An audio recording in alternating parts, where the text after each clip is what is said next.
Right, on this Stav-Tech video I'm doing something a little bit different, as this is going to be me talking about my R32 Skyline build from a few years ago. I get no end of questions about this car even today, and as the forums are pretty dead these days, I've decided to do this YouTube build thread recap on the car, which I think you should like.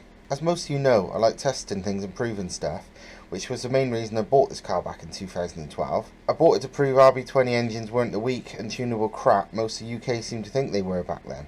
And it was a very tidy late spec R32 GTS 25 manual. That's the version that came with the 2.5 litre non-turbo engine from the factory, but at some point in its life it had a RB20DET conversion, as well as a few other decent upgrades. On the inside it had a nicer steering wheel, a flock dash, GTR front seats and 3 gauges which didn't work properly.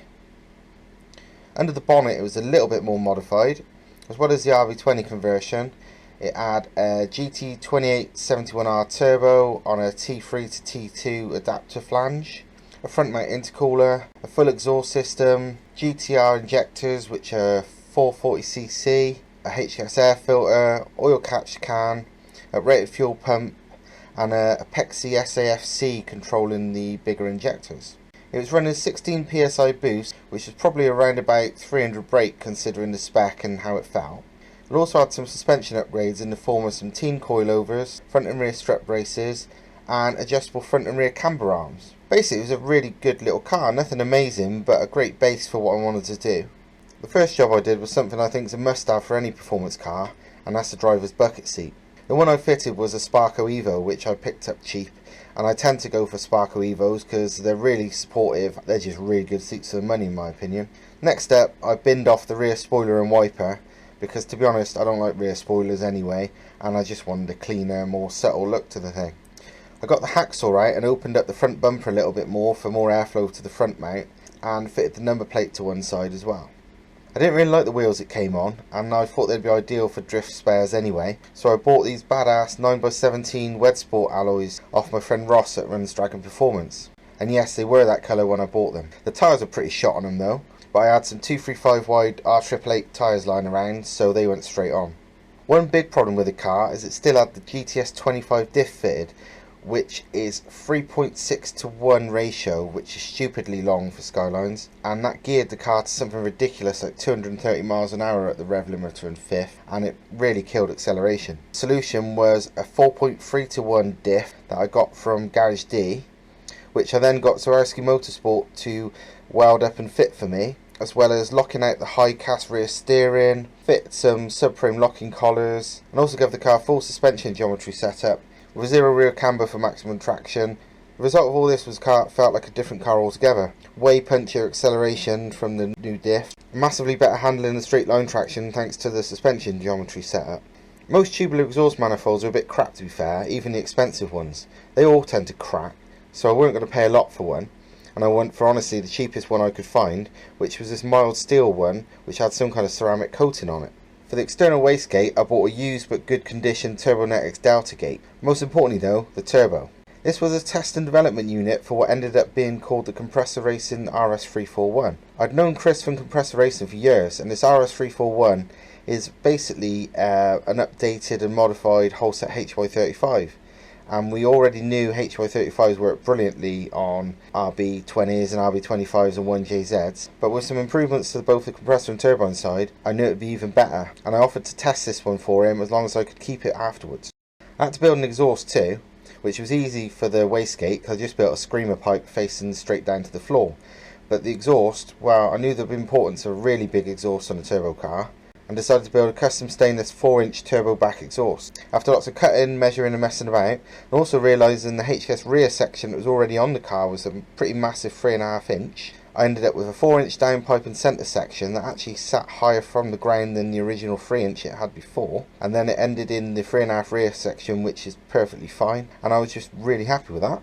There was one more job I needed to do to allow the turbo to be fitted, and that was actually modify the cam cover a bit. The compressor housing on the RS341 combined with the manifold design meant the compressor housing actually hit the cam cover a little bit, so I had to grind a lump out the cam cover for clearance. Next job was a load of messing with silicone hose to try and make the boost hoses work properly with the new setup, and then I heat wrapped the downpipe and added the turbo blanket, and we was pretty much done with that. I fitted a wideband air fuel ratio meter so I could tweak the fuel and boost settings and run the car on the current GTR injectors and SAFC. And I also fitted a BR rev limiter too at the same time, just because I wanted to mess about with the launch control and generally be a bit of a dick. After some adjustments, the engine was safe at 15 psi on the new turbo and went really well, to be honest. Far more power than the old GT2871 did at the same boost pressure, and while the bigger turbo was only at 7 psi by 3,500 rpm, the same rpm where the 2871 was at 15 psi, it was already pulling way harder than the old turbo despite only being at half the boost. So it shows that a bigger turbo and slower spool actually doesn't mean necessarily less low down power. The proof that the new turbo gave me massive amounts of extra power and torque even at the same boost pressure was proven within a couple of days though, as the clutch started slipping really badly, almost undrivable within a couple of days. Luckily when I bought the car it came with an XZD Sports organic clutch new in the box just sitting on the back seat, so once that was fitted all was perfect again. With the new clutch, the launch control and the BR rev limiter worked pretty well too. Even at this power level I could smoke the tyres instantly doing a second gear launch with this new clutch.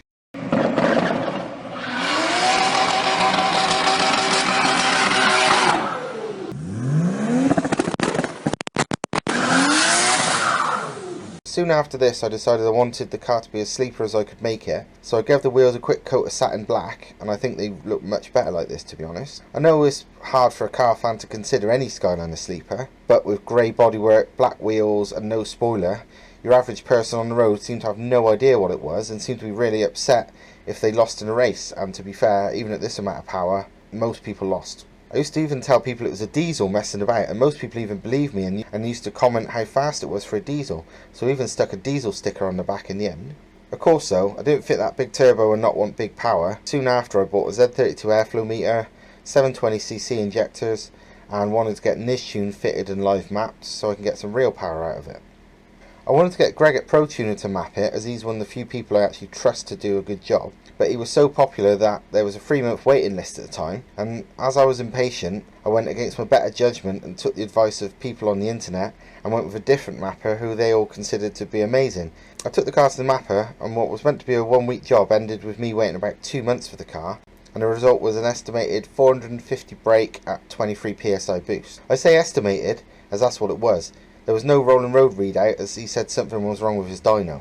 Anyhow, within about 15 minutes on the way home, I knew something weren't quite right. The 450 brake estimate felt about right. The car really was massively fast, but it drove pretty crap under load. I had a wideband AFR meter in the car at all times, and it was pretty clear just from that it was running massively rich. The AFRs were in the 9s at some points at full throttle.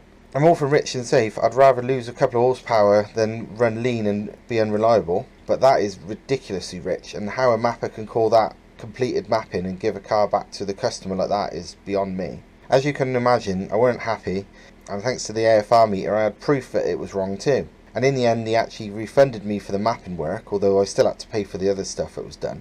In the end, because the car wasn't a million miles out from what it should be, I did a few minor tweaks myself to make it more drivable and drove it like this. After a few months I decided to take it drifting, so I quickly sprayed the rest of the spare wheels I had satin black to match the ones on the car, loaded up with spare tyres and headed to Santa Pod. Considering I'd never drifted the thing before and it was far from set up for drifting, the thing was a proper weapon. Real smoke machine and really easy to drift. I always say it's better to learn to drift in a pretty crap low power car, as if you can drift good in a low power car you can jump into a better car and instantly be pretty awesome, and that was the case with this one for sure. It's far my first powerful drift car, but the last load of drift days I'd done prior to this was in standard engine MX-5, so jumping into this and using the maximum attack MX-5 drifting style, but in a car with 4 times the power, well, as the pictures show, it was just a massive smoke machine. Unfortunately, then it broke. I was flat out sideways in third. The car suddenly felt a bit odd. Still had loads of power, but not quite right. I headed back to the pits and you can tell it wasn't running on all 6 cylinders, but it was still actually driving fine. So we packed up and drove the 100 plus miles home with no problem at all. Once I got back I spotted the line to the external wastegate had actually melted. Normally that would be no issue and it would just hit the boost cut in the ECU, but it turned out that had not even been mapped in. So it boosted to, well, who knows, probably 3 bar plus knowing that turbo, which of course broke the standard engine. If I'd have known this wasn't even mapped in beforehand, I would have taken it straight back to the mapper. Anyhow, there was only one person so far who had done the car any good, and that was Thomas, who runs Zarowski Motorsport. So I drove the car on about 4.5 cylinders up to him, and this is what he found. The head gasket was oval on most cylinders, a few pistons were slightly melted, and a couple of ringlands had broken clean off some pistons. It's also worth noting on this picture how short and fat the RB20 rods actually are. RB20s have a shorter stroke than most 1 litre 4-cylinder engines, and these super short but beefy rods can take some serious power and RPM, I've no doubt there. So if the engine broke, there was no way I was going to fit any kind of bigger capacity RB. The RB20 and its big revs is my favourite one by far, but it was time to make it awesome. The stock rods I was sure could handle anything I could throw at it, and the standard head and cams seemed to be perfectly fine so far, but most other things I did upgrade. ACL race bearings went in, along with a Cometic MLS head gasket. A big RB problem is all the oil going to the head and starving the bottom end. A common mod for this is to fit a restrictor to prevent so much oil going to the head, but personally I thought the issue was more the oil not being able to get back again. So what I did instead was fitted an external head oil drain kit, which allowed the oil to go from the head back to the sump much faster than usual. An oil cooler was fitted at the same time, as the drift day showing oil temps were a weak point with the constant abuse as well. Obviously the pistons were dead, so I went with Stav-Tech forged pistons and rings, and gapped them to the widest full race setting. Too small a ring gap is what kills far more boosted engines than most people realise. To hold the head on, I went for ARP head studs, which I always rate really highly. The Turbonex wastegate was really old and on its last legs, so I ordered from an official UK dealer too a teal external wastegate. I'd tested teals in the past and not been massively impressed by how much it leaked past the diaphragm seals, but this was at a time of massive hype about the brand, so as the price is right I gave them a go. Unfortunately it leaked like a sieve, as this test by current Driftworks BDC driver Martin Richards shows. Teal Sport, USA, made in USA. USA, United States of America. Looking things. Let's open the valve. It's not opening, keep pumping it, it's just leaking off straight away.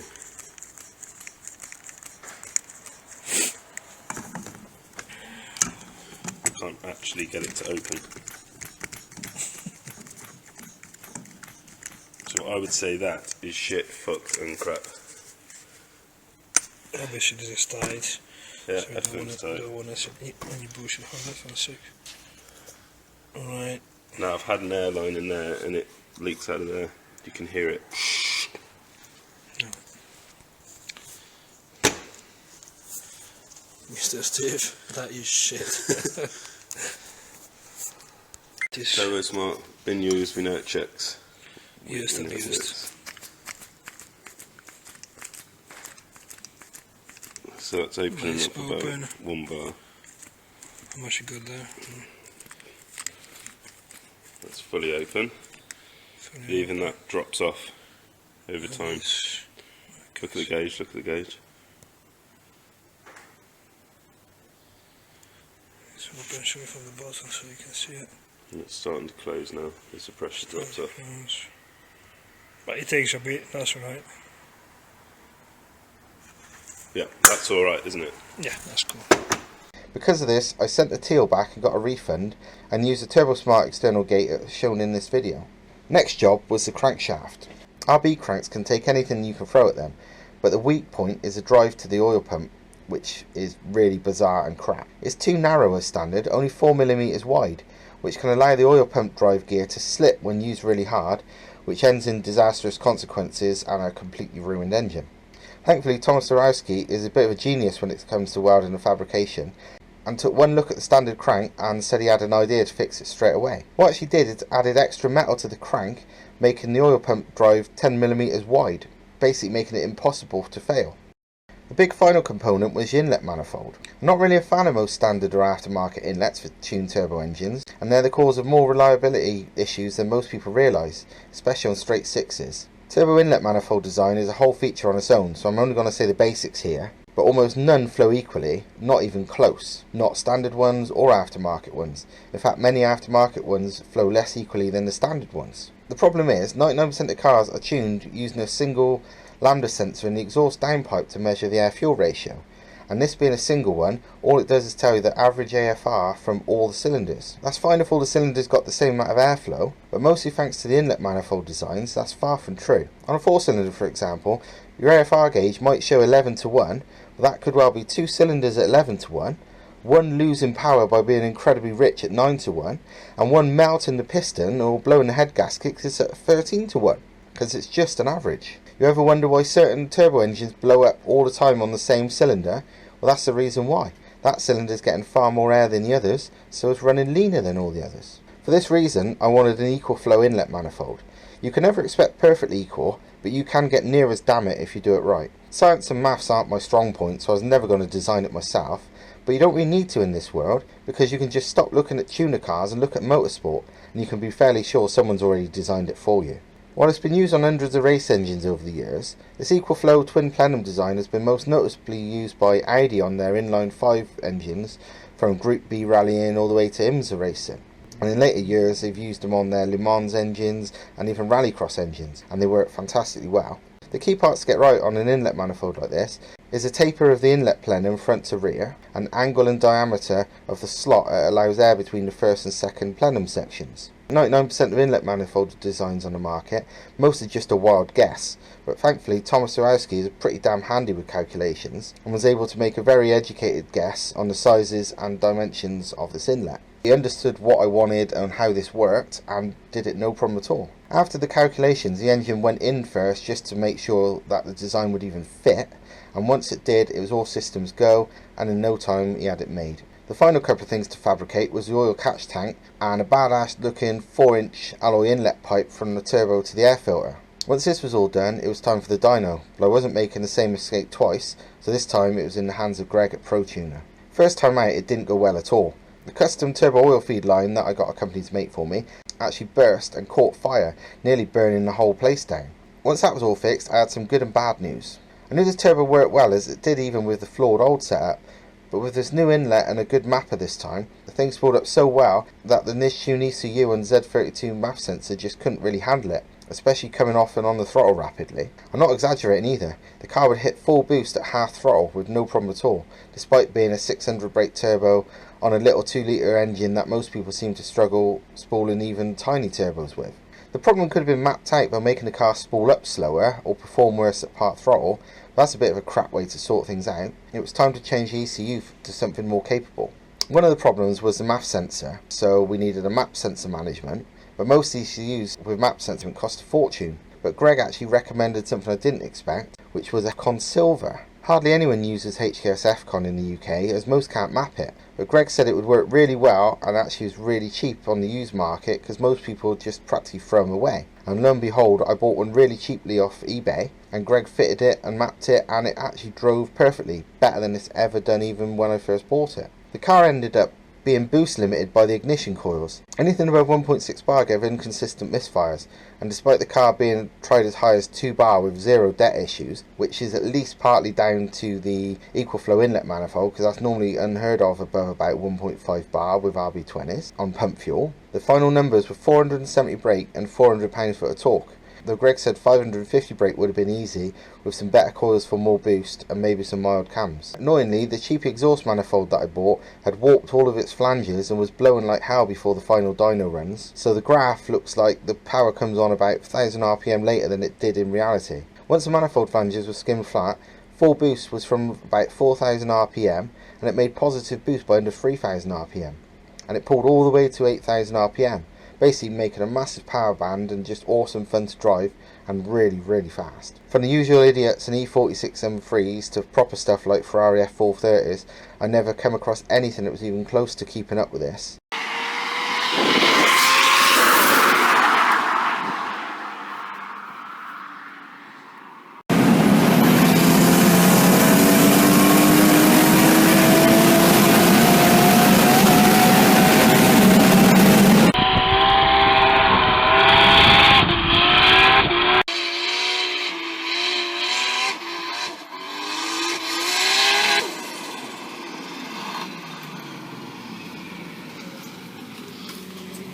But then, purely as I love the engine but didn't really love the car, I decided to sell it. In hindsight I regret it, as right now I'd love a decent power street racer like this, but if you don't regret selling your previous cars, you obviously don't build good enough cars. So yeah, that's it for now, but here's the spec list if you're interested. Once you've had enough of reading the spec, please like and comment on this video, and subscribe if you haven't already. And if you like all things done on the various Stav-Tech media outlets, so the website, Facebook and of course YouTube, please help me out by becoming a patron, and one day I might actually be able to turn this into a full-time gig, earning some decent money and maybe build another car like this.